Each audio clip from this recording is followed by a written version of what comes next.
Pemirsa, aktris Nikita Mirzani kembali menjalani sidang di Pengadilan Negeri Serang, Banten terkait kasus dugaan pencemaran nama baik yang dilaporkan Dito Mahendra, kekasih dari penyanyi Nindi Ayunda. Sidang yang dijalani Nikita kali ini berupa putusan sela atas nota pembelaan Nikita ataupun tanggapan dari jaksa penuntut umum. Ya, putusan sela dilayangkan oleh Hakim Ketua yang menyatakan penolakan atas eksepsi yang telah dilayangkan Nikita dan tim kuasa hukumnya pada sidang pekan lalu. Alhamdulillah sehat walafiat, Niki dalam keadaan sehat. Tentang sidang hari ini adalah putusan sela, Niki dalam keadaan sehat, siap apapun keputusan yang disampaikan oleh majelis hakim. Dan banget sih Kak,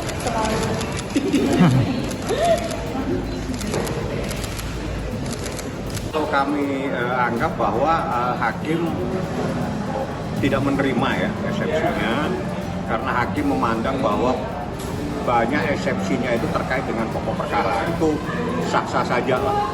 Karena hakim memandang bahwa ini eksepsinya udah masuk ke pokok. Kalau pokok itu ya nanti sidang selanjutnya. Ya, Fahmi selaku kuasa hukum Nikita menilai alasan hakim menolak eksepsi Nikita karena poin-poin di dalamnya sudah masuk dalam materi pokok perkara. Tak hanya itu, pihak Nikita sebelumnya juga sempat mengajukan permohonan penangguhan penahanan, namun sementara ini majelis hakim belum mengabulkan permohonan tersebut. Lantas apa tanggapan pihak Nikita terkait hal tersebut? Beberapa hal yang terpenting bahwa hakim tidak mempertimbangkan eksepsi kami karena kami sudah masuk ke pokok-pokok masalah. Misalnya contohnya seperti kerugian dan sebagainya itu sudah masuk kepada pokok perkara. Nah, terkait dengan eksepsi, beberapa poin itu biar rekan saya Usman yang jelasin karena dia termasuk orang yang tadi yang mencoba untuk mencatat beberapa pertimbangan-pertimbangan dari majelis hakim. Tadi ada, jadi intinya kita ngajuin ada sekitar kurang lebih 9 poin eksepsi. Tadi catatan kita cuma 3 yang dipertimbangkan oleh majelis hakim. Satu yang pokok secara relatif, 2 absolut, 3 soal dakwaan tidak jelas. Selebihnya itu dianggap sudah masuk pokok perkara. Tapi yang saya mau katakan begini, di pertimbangan hukum majelis hakim tadi itu mengatakan bahwa tidak berwenangnya pengadilan secara relatif itu mengacu pada pasal 84, tapi di 84 ayat 1-nya itu padahal di awal pertimbangan yang disampaikan secara terus-menerus. Namun menurut kami keliru jika kemudian di endingnya, di akhirnya itu diterapkan pasal 84 ayat 2. Padahal sejak awal itu dipertimbangkan yang pasal 84 ayat 1-nya.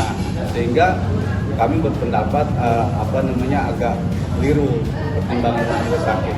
Kalau misalnya tidak dipakai untuk di pasal 84 ayat 1 ya jangan dipertimbangkan gitu. Nah, tapi sejak awal dibahas bahwa pasal ini perkara ini diajukan pasal ayat 84 ayat 1 kemudian berimplikasi pada ini, tapi tidak diterapkan. Endingnya yang diambil adalah pasal 84 ayat 2 seperti itu. Jadi ada catatan 3 poin saja tadi sih sebetulnya yang dipertimbangkan. Selebihnya itu yang dipertimbangkan sudah masuk ke pokok perkara. Seperti tadi yang dikatakan sama Bang Fahmi, ada kerugian yang nominalnya 17.500.000. Menurut majelis hakim, pertimbangan itu sudah eksepsi itu sudah tidak relevan untuk dipertimbangkan sebab sudah masuk ke pokok perkara, harus membutuhkan pembuktian. Apakah benar ada kerugian 17.500.000 itu nanti di proses pembuktian akan kita bongkar semua di sini. Jadi intinya perkara ini dipaksa untuk sidang di Pengadilan Negeri Serang. Nah, itu aja. Jadi kesimpulannya dipaksa untuk disidangkan di situ. Kita lihat nanti di dalam proses persidangan ada saksi yang menyebabkan perkara ini ada di pengadilan ini. Nanti kita lihat saksi itu sebenarnya seperti apa ya. Nah, itu hak majelis hakim bukan menolak. Hakim hanya minta sampai saat ini masih dipertimbangkan. Artinya masih bisa terjadi pengalihan jenis penahanan. Kita lihat nanti prosesnya, karena hakim pasti mempunyai pertimbangan.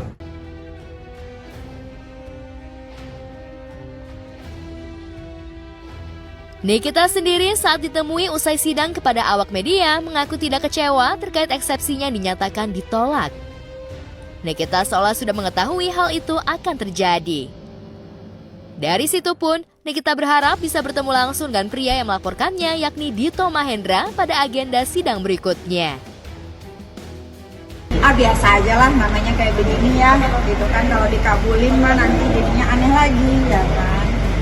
Berarti bisa berharap ketemu sama Emang itu harapan aku, jadi kan kalian nanti bisa mendengarkan, menyaksikan apa-apa aja nanti yang akan aku buka.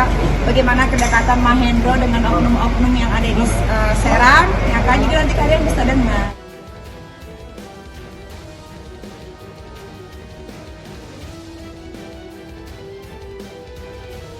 Tampilan Nikita saat sidang kemarin juga menyorot perhatian.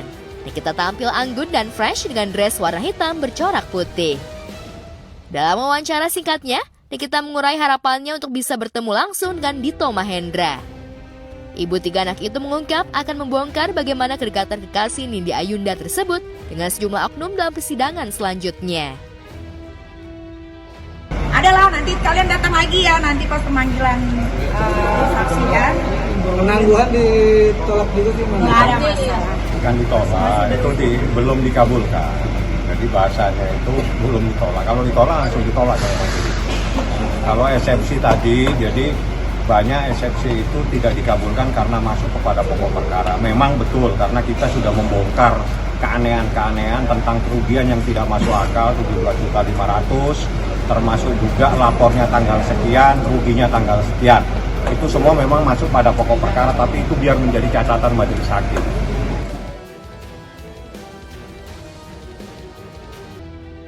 Meski eksepsinya ditolak, permohonan penangguhan penahanannya belum dikabulkan dan Nikita harus kembali menjalani hari-harinya di balik jeruji besi.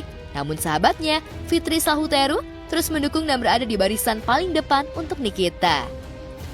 Fitri masih optimis untuk kasus yang tengah dihadapi Nikita. Fitri justru salut antara Nikita terlihat santai, tidak shock dan mengikuti aturan hukum yang berlaku. Tadi kalau kalian melihat saya bisikin Nikita, apapun keputusan yang kamu dengar hari ini adalah menjadi proses yang harus kamu lalui. Tegar, tawakal, tabah seperti biasa menjalani sidang ini dengan penuh percaya diri lah bahwa kamu akan baik-baik saja. Kan dia senyum tadi ke kalian, iya kata. Jadi nggak pernah ada kegentaran ya di wajah Nikita apapun yang terjadi dalam kasus yang sedang dihadapi, termasuk kasus ini. Saya terima kasih juga hari ini sedang berjalan tertib walaupun ada rumor-rumor akan melakukan apa tuh namanya ya? Penggalangan massa, tapi kan nggak terjadi. Terima kasih warga Serang yang tidak berhasil diprovokasi, tidak berhasil diprovokatori oleh orang-orang yang tidak bertanggung jawab. Kita harus sama-sama menjaga kota Serang aman dalam melewati sidang ini kita di sini. Saya terima kasih banget untuk kalian yang tidak berhasil diprovokasi dan alhamdulillah sidang berjalan lancar. Terima kasih juga saudara-saudaraku yang kemarin sempat bersitegang ya dengan aku. Akhirnya kalian ada di samping aku, berdiri di belakang aku untuk bukan membela aku, untuk menjaga aku. Aku terima kasih banget.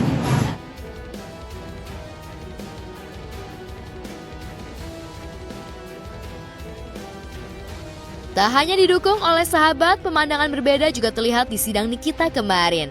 Tampak seorang pria bule yang turut hadir di pengadilan dan mengikuti jalannya persidangan Nikita. Diketahui pria tersebut adalah Antonio Dedola yang disebut-sebut saat ini tengah memiliki hubungan spesial dengan Nikita. Ya, kehadiran Antonio di persidangan tentu langsung jadi sorotan publik. Actually, she's for me everything. She's the most important person I have, and she's very kind, friendly. She has a big heart for everyone. Sebetulnya Antonio itu maunya setiap sidang hadir ya, cuman kan dia belum terbiasa dengan keadaan iklim di Indonesia, sidang di Indonesia. Ya, dia harus mulai berani sih berhadapan dengan media misalnya gitu. Dia juga belum kasih bahasa Indonesia, takutnya nanti kalian tanya dia nggak bisa jawab, kalian kesel. Diketahui melalui media sosial, Antonio saat ini memang menjadi satu-satunya pria yang tengah dekat dengan Nikita dan anak-anak Nikita. Bahkan selama Nikita berada di dalam tahanan, Antonio terlihat seringkali menghabiskan waktu bersama dengan anak-anak Nikita. Belum lama ini, bahkan Antonio terlihat menemani salah satu putra Nikita pergi ke Qatar untuk menonton langsung pertandingan Piala Dunia. They are good, but they feel very sad about that their mom is not coming back home. So they are asking all the time for Ami. And I'm saying that she is working because they are still young kids. And their condition are good, but they are very sad about that Ami is not coming home. Very long time ago already, I didn't see her. And I'm happy to see her today. And I hope she will come today also back home. That she should stay strong. And as I said before, I hope she can come home today because it's a long time already that she's away from home and everybody's missing her. So let's see, and hopefully the problem will solve today. Ya, Nikita Mirzani akan kembali menjalani sidang dengan agenda pemeriksaan saksi dari Jaksa Penuntut Umum atau JPU pada 12 Desember 2022 mendatang. Pihak Nikita pun berharap sidang selanjutnya berjalan lancar dan akan mengungkap fakta-fakta yang ada.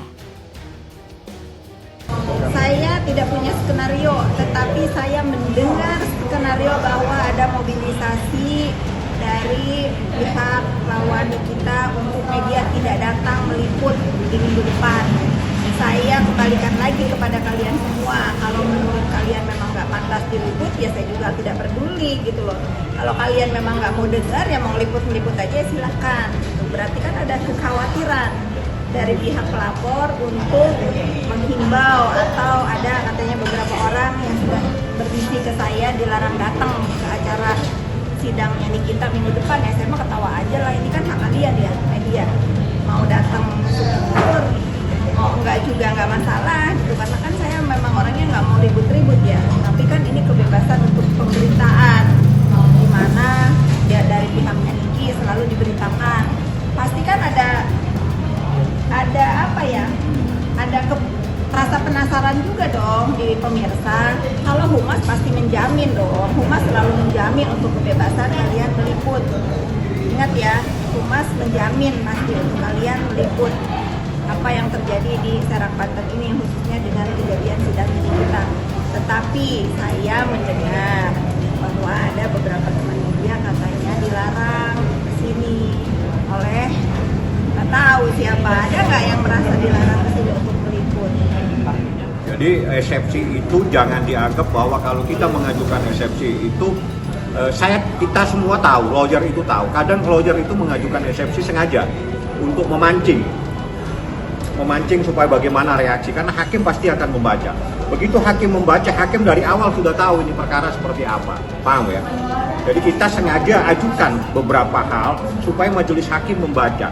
Kalau dari awal majelis hakim sudah membaca, ini perkara berjalannya nanti lurus, tegak lurus. Jadi nggak ada lagi yang aneh-aneh. Ada pesan khusus kepada saya yang tidak perlu saya sampaikan kepada media, karena itu materi hal yang sangat khusus. Niki minta kepada saya untuk melakukan sesuatu. Sangat seru nanti minggu depan. Sangat seru karena kita berharap Ditonya itu datang dan bisa mengungkap sebetulnya seperti apa ini kasus. Nanti kita lihatlah yang terjadi seperti apa. Saya nggak bisa mengomentarin dulu, biar aja nanti di dalam persidangan kita akan tanyakan. Kita tuh tanpa dikuatin sebetulnya dia udah kuat ya. Cuman kalau misalnya ngeliat muka saya terus saya ngomong, kan dia sifat ketawa orangnya ya. Kayak tadi saya ikut di mobil nganterin Nikita ya, saya nggak selalu membahas masalah yang Niki hadapin kan. Saya cuma cerita yang lain-lain ya. Ya paling kan kita udah sama-sama tahu nih jadwal sidang tanggal segini kita bahas